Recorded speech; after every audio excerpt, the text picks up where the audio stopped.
past decade, Queen's University of Charlotte has sent numerous groups of students and faculty to the small island of Yap, located in the oceanic country of Micronesia.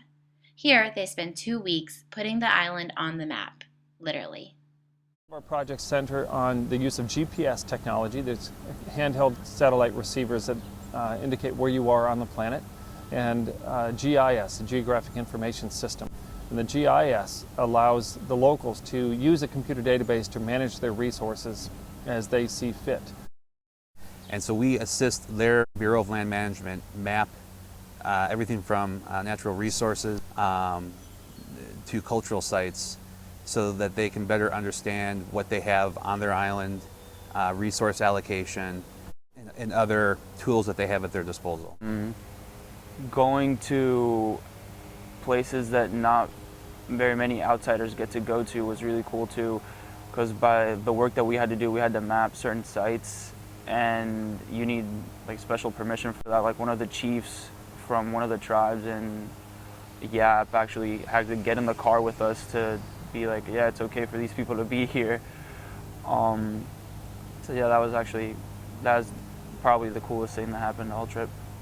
So we mapped an invasive grass species called Imparata to help with their eradication efforts. And what's interesting, over the 10, 12 years that we've been going to Yap in Micronesia, Yap, of all the Pacific Islands, has come the closest to eradicating this invasive species. And it's due in large part to the efforts of the Queen's students and faculty who have gone over there. The wonderful thing about small islands is that they are finite. There's a definite boundary to an island. You know where the land ends and the water starts. And that concreteness of the islands, the finality of the islands, tells in a very powerful way that their resources are limited. And to live within those resources is what sustainability is. When you're on a small island, you recognize that not everything is possible, that your actions have consequences, and that promotes sustainability in a first-person, immediate way like nothing else.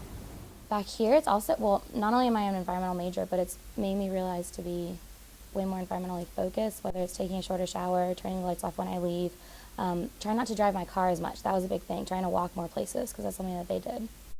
Working with the local people was literally life-changing. I had never considered myself high maintenance in any means, but they basically live with nothing. And they don't have hot water either. That was a big thing that I had to get used to. But they really taught us about how to take everything, not to take everything for granted. Look for the good in people and have fun without technology, being able to experience nature and being able to go outside. So that was really cool. They taught us a lot of life lessons. I think one of the greatest contributions that Queens has made to the island of Yap in Micronesia happened in 2004 when Typhoon Sudal came through. Sudal was a Category 4 typhoon, raked over the island. 90% of people lost their homes, 80% of the people lost electricity. And so it was quite a devastating storm.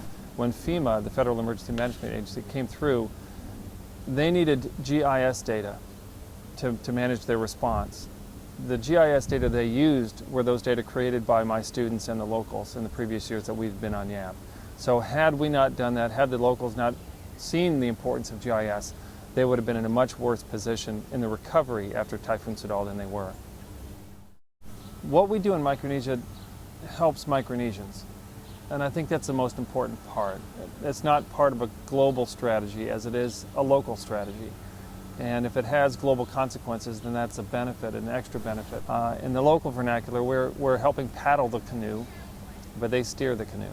And I think that's critical to what we've done and critical to why we've been successful.